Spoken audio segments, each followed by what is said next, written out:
안녕하세요 시청자 여러분. 이번 시간에는 오브젝트 인스턴스 노드에 대해서 알아보겠습니다.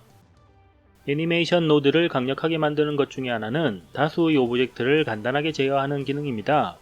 지금부터 다수의 오브젝트를 제어하는 방법 중 하나를 알아보겠습니다. 오브젝트 인스턴스 노드는 원본 오브젝트를 복제해서 오브젝트 리스트를 만드는 노드입니다. 인스턴시스에 지정한 개수만큼의 오브젝트를 복제합니다. 아웃라이너를 보면 애니메이션 노드 오브젝트 컨테이너라는 컬렉션이 만들어지고 그 안에 5개의 오브젝트가 생성되었습니다. 포개진 오브젝트를 이동시켜 보면 원본을 포함해서 6개의 큐브가 있는 걸 확인할 수 있습니다.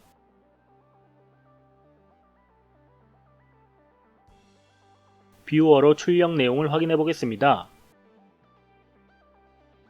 보시는 것처럼 출력은 오브젝트의 리스트로 출력되었고 length는 5입니다. length는 리스트에 포함된 오브젝트 개수입니다.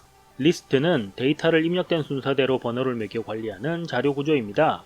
순번은 0번부터 시작해서 양의 정수로 번호가 매겨집니다. 출력된 내용을 보면 0번부터 4번까지 5개가 출력된 걸 알 수 있습니다. 오브젝트 트랜스폼스 아웃풋 노드는 하나의 오브젝트뿐만 아니라 이렇게 리스트로 오브젝트를 입력해도 처리할 수 있습니다. 하지만 현재 로케이션 정보는 하나만 있기 때문에 복제된 모든 오브젝트의 위치가 로케이션에서 지정한 같은 위치를 공유하고 있습니다. 원본과 복제본은 하나로 관리하기가 어렵기 때문에 보통 원본은 그냥 숨기는 경우가 많습니다. 로케이션 값도 오브젝트 입력처럼 같은 수의 벡터 리스트로 입력하면 각각의 오브젝트에 대한 위치를 다르게 할 수 있습니다. Create 벡터 리스트 노드를 추가하면 원하는 개수의 벡터를 포함한 리스트를 만들 수 있습니다. 기본적으로 2개의 벡터를 만들고 아래에 값을 설정할 수 있는데 New Input 버튼을 누르면 생성될 벡터의 개수를 늘릴 수 있습니다. 오브젝트와 같이 5개를 만들어 로케이션에 입력합니다. 그 후 벡터의 값을 바꿔보면 실제 오브젝트가 설정한 위치로 이동하는 걸 확인할 수 있습니다.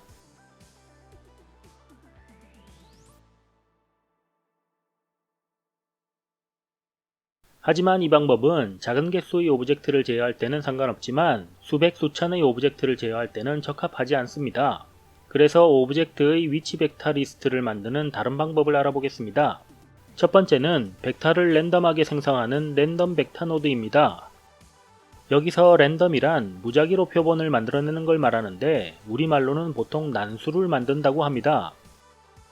스케일에서 지정한 범위 안에서 무작위의 벡터를 만들어내는데 뷰어로 확인해보면 값을 볼 수 있습니다. 무작위의 숫자를 만들기 위해 난수 발생기를 사용하는데 컴퓨터는 완전한 무작위의 숫자를 만들지는 못하고 특정 조건에서 입력된 숫자를 이용해서 계산된 의사 난수를 만들어냅니다. 그래서 입력된 숫자가 같으면 똑같은 난수를 만들어내는데 노드의 시드 값이 난수를 만들어내는 입력 값입니다. 이 시드 값을 바꾸면 만들어지는 난수의 값도 바뀝니다.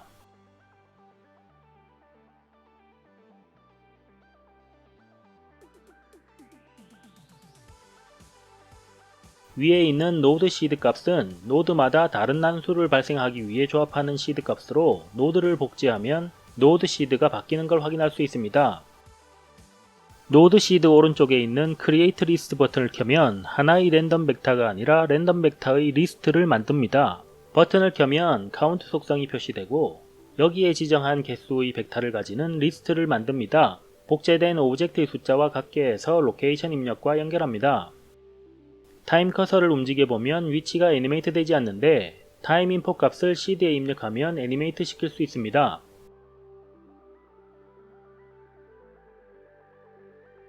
말 그대로 무작위의 위치를 생성하기 때문에 매 프레임마다 너무 순식간에 이동해버려서 보기가 좀 그렇네요.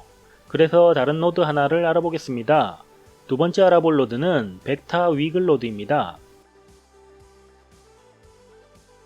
위글을 사전에 찾아보면 실룩실룩 움직이다는 뜻이 있는데 이 노드는 그 뜻과 비슷한 움직임을 만들어냅니다. 이 노드도 랜덤 벡터처럼 Create List 버튼을 켜면 벡터 리스트를 출력합니다. 벡터의 초기 위치를 난수 발생기로 만들기 때문에 시드 값을 가지고 있습니다. 에볼루션 값이 바뀌면 벡터의 위치가 조금씩 이동합니다. 일반적으로 여기에 타임 인포 값을 입력합니다.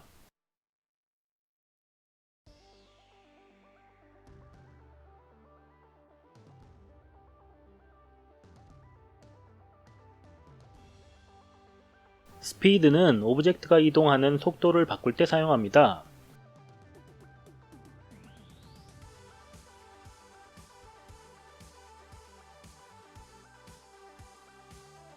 앰플리튜드는 이동하는 진폭을 나타내는데 설정한 값의 플러스 값과 마이너스 값 사이를 이동합니다. 그래서 20을 입력하면 좌표값이 마이너스 20에서 플러스 20 사이를 이동합니다. 그리고 이것은 원점을 기준으로 한 움직임이라는 것에 주의하십시오. 만약에 Z축으로만 움직이고 싶다면 앰플리튜드의 X값과 Y값을 0으로 설정하면 됩니다.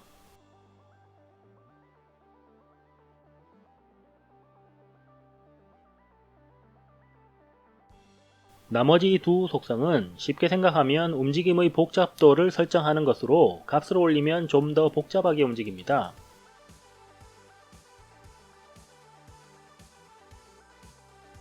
오브젝트의 개수와 벡터의 개수는 매번 둘 다 바꿀 필요 없이 정수를 입력하는 인티저 인풋 노드를 연결하면 한꺼번에 값을 바꿀 수 있습니다.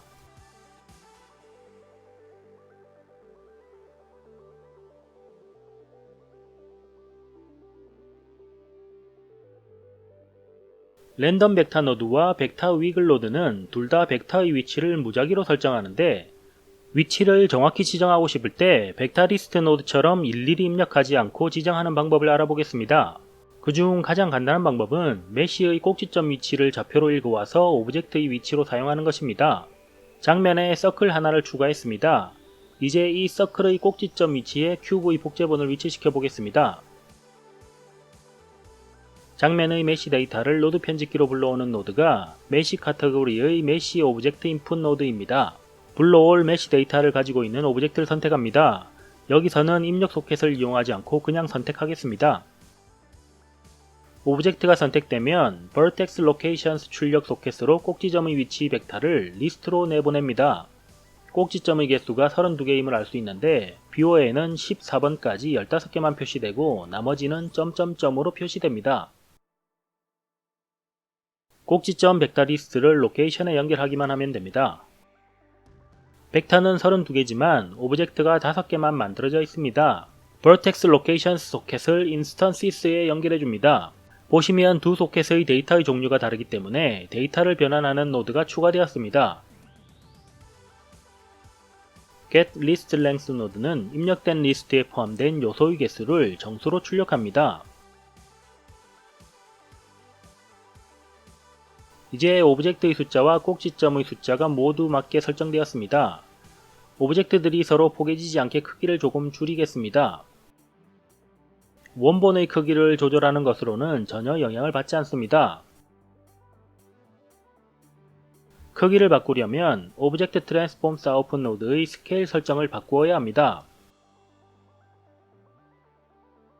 이번에는 원숭이 머리를 만들고 거기에 똑같이 적용해 보겠습니다.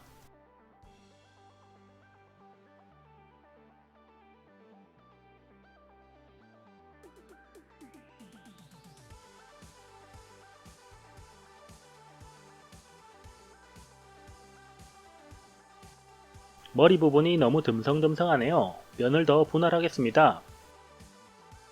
노드 트리나 현재 프레임 등에 변화를 주어야 다시 실행됩니다. 원숭이를 숨기면 이런 모습이 됩니다.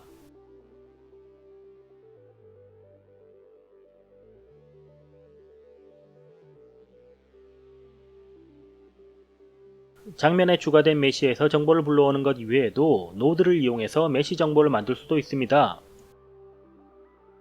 그리드 메쉬 노드를 이용하면 격자 모양의 메쉬 정보를 만들 수 있습니다. 속성 중 length와 width는 전체 격자의 크기이고 x, y divisions는 격자에 그려진 선이 몇 줄인지를 나타냅니다. 그리드 메쉬 노드는 메쉬 오브젝트 인풋 노드와 다르게 vertex locations 출력이 없습니다. 그래서 메쉬 인포 노드가 추가로 필요합니다.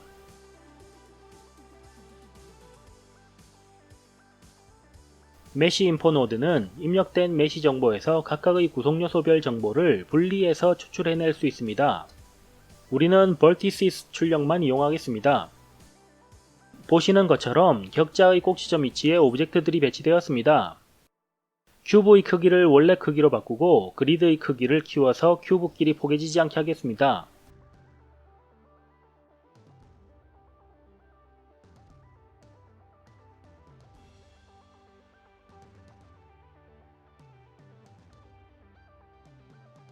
의도했던 대로 큐브가 격자 모양으로 배치되었는데 여기에 약간의 애니메이션을 적용해 보겠습니다.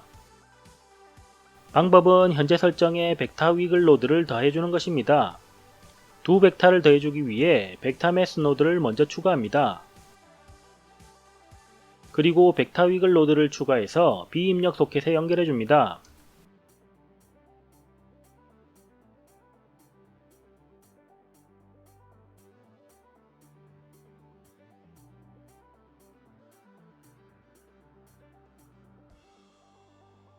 Z축으로만 이동하기 위해 X, Y 값은 0으로 만들고 Z값도 2로 줄입니다. 이렇게 평평한 격자 위에 자연스러운 움직임을 줄 수 있습니다. 시작 부분에서 보신 것처럼 색상도 애니메이트 할 수 있는데 그건 다음 시간에 이어서 알아보겠습니다. 시청해주셔서 고맙습니다.